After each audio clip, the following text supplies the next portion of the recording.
Reverendíssimo Cônego Lauro, prezado acólito, até daqui a pouco, Délio, familiares, demais pessoas presentes aqui e especialmente aqueles que estão em casa, que gostariam muito de estar aqui, como eu mesmo tenho ficado muitas vezes, mas essa alegria não é para todos.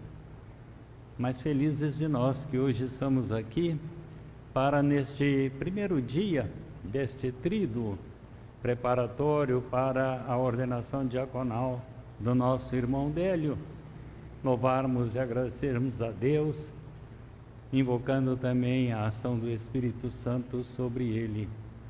Nos trechos das Sagradas Escrituras que ouvimos hoje, o primeiro deles, na carta aos Efésios, Paulo chama a atenção da importância de se manter a unidade.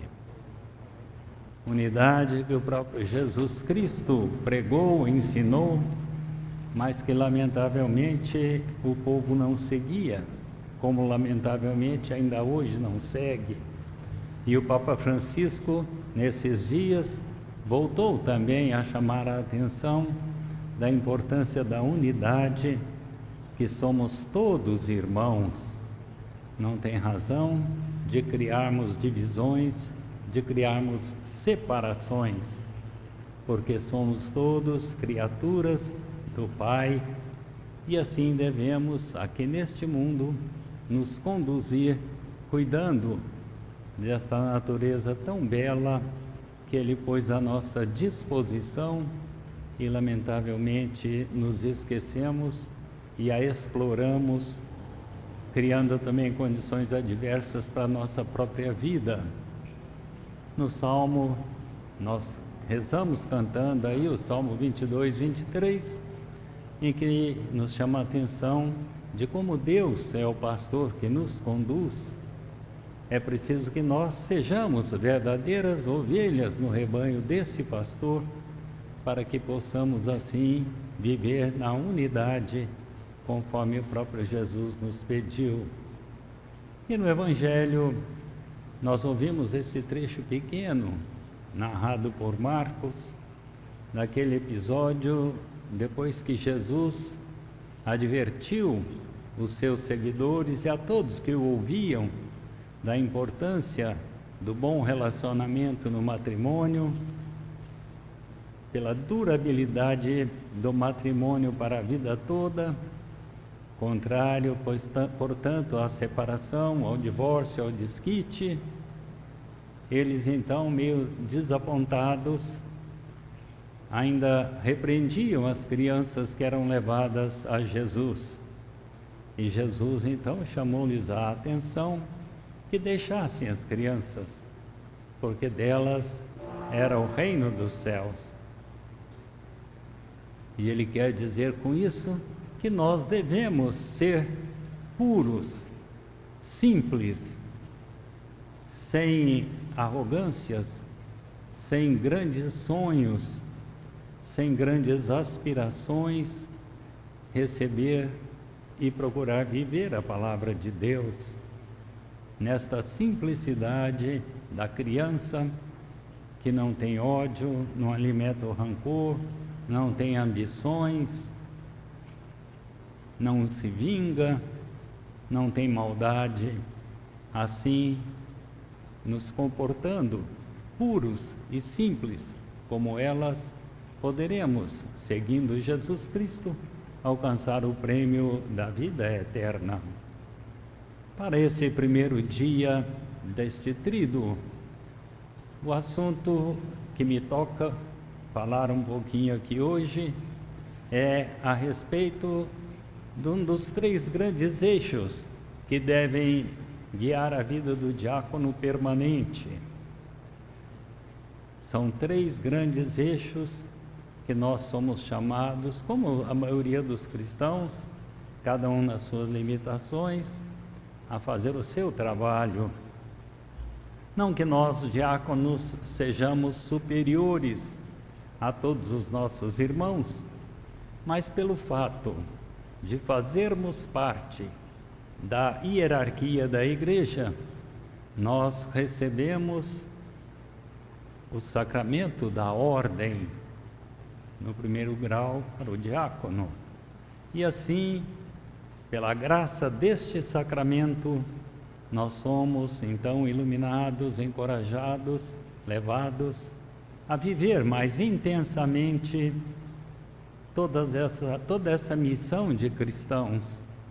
Todos nós batizados somos chamados a sermos evangelizadores, a sermos seguidores de Jesus Cristo, levando também aos nossos irmãos a sua palavra.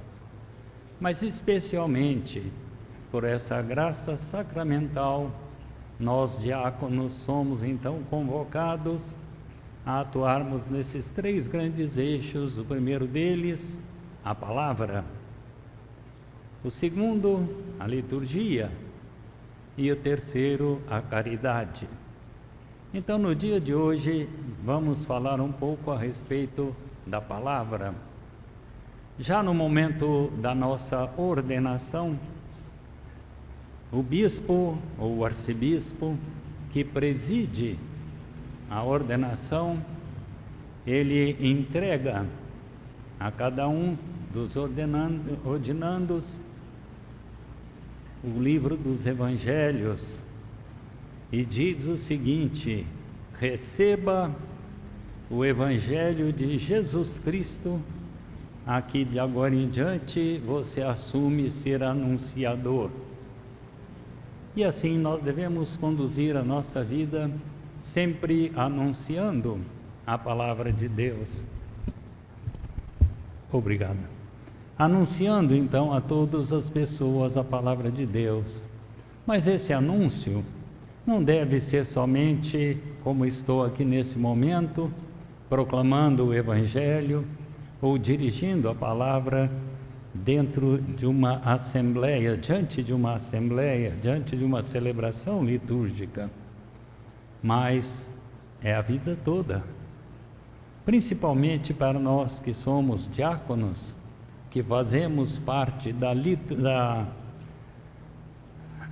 fazemos parte então da hierarquia da igreja. Já somos vistos como membros da igreja. E lá fora, todos nos enxergam como membros da igreja. Então, estão sempre nos vigiando, porque não somente a nossa palavra, mas principalmente o nosso testemunho deve ser coerente com esta palavra que nós ensinamos.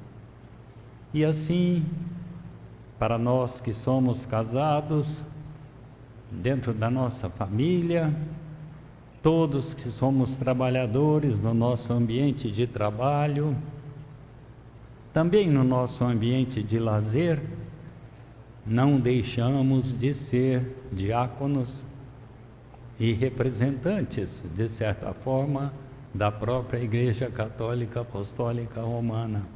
Então é uma responsabilidade muito grande que nós temos de testemunhar a todo momento da nossa vida esse seguimento a Jesus Cristo, nas nossas palavras, nas nossas ações, nos nossos comentários, nas nossas críticas, porque não somos tomados mais como uma simples pessoa, mas como um membro da hierarquia da igreja. É uma responsabilidade muito grande. E por isso nós não podemos emitir a nossa opinião. Sempre que formos chamados ou questionados, a nossa resposta deve ser dentro daquilo que a igreja ensina, que a igreja prega, que a igreja defende.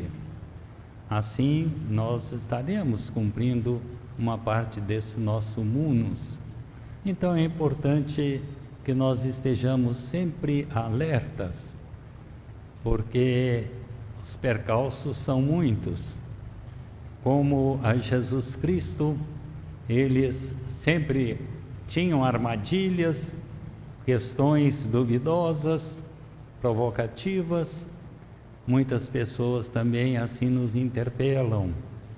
E é preciso então que estejamos sempre iluminados pela palavra de Deus, para que nós possamos continuar e progredir nesta vida de ouvir, de meditar e de proclamar a palavra de Deus. Por isso é importante que nós todos sejamos uma comunidade orante, não só os fiéis leigos, mas também nós, diáconos, somos uma comunidade orante. Devemos ouvir a palavra de Deus e meditá-la, para que ela sempre esteja nos alimentando para as dificuldades e os percalços da nossa vida. Então não basta falarmos num púlpito ou diante do povo, mas é preciso que o testemunho venha sempre à nossa frente, para que nós possamos assim ter um mínimo de credibilidade que nós precisamos, para que sejamos então ouvidos como intérpretes da palavra de Deus. Então é preciso que nós rezemos uns pelos outros. Não quer dizer que na frente da nossa comunidade apenas nós sejamos reconhecidos como pessoas que buscam e procuram levar a palavra de Deus, mas principalmente naquele ambiente mais adverso, no ambiente do mundo, porque nós, diáconos permanentes, estamos exatamente nesta fronteira entre o mundo laico, este mundo difícil que aí está, e a hierarquia da igreja. Então nós somos exatamente, vamos dizer assim, testes de ferro que devemos caminhar à frente, para que os nossos irmãos, os padres, os bispos, tenham então o campo aberto para continuar e aprofundar aquele trabalho que nós devemos começar, testemunhando Jesus Cristo perante todos. E assim nós devemos nos conduzir, buscando sempre sermos fiéis pregadores e seguidores da palavra de Deus. Louvado seja nosso Senhor Jesus Cristo. Para sempre seja louvado.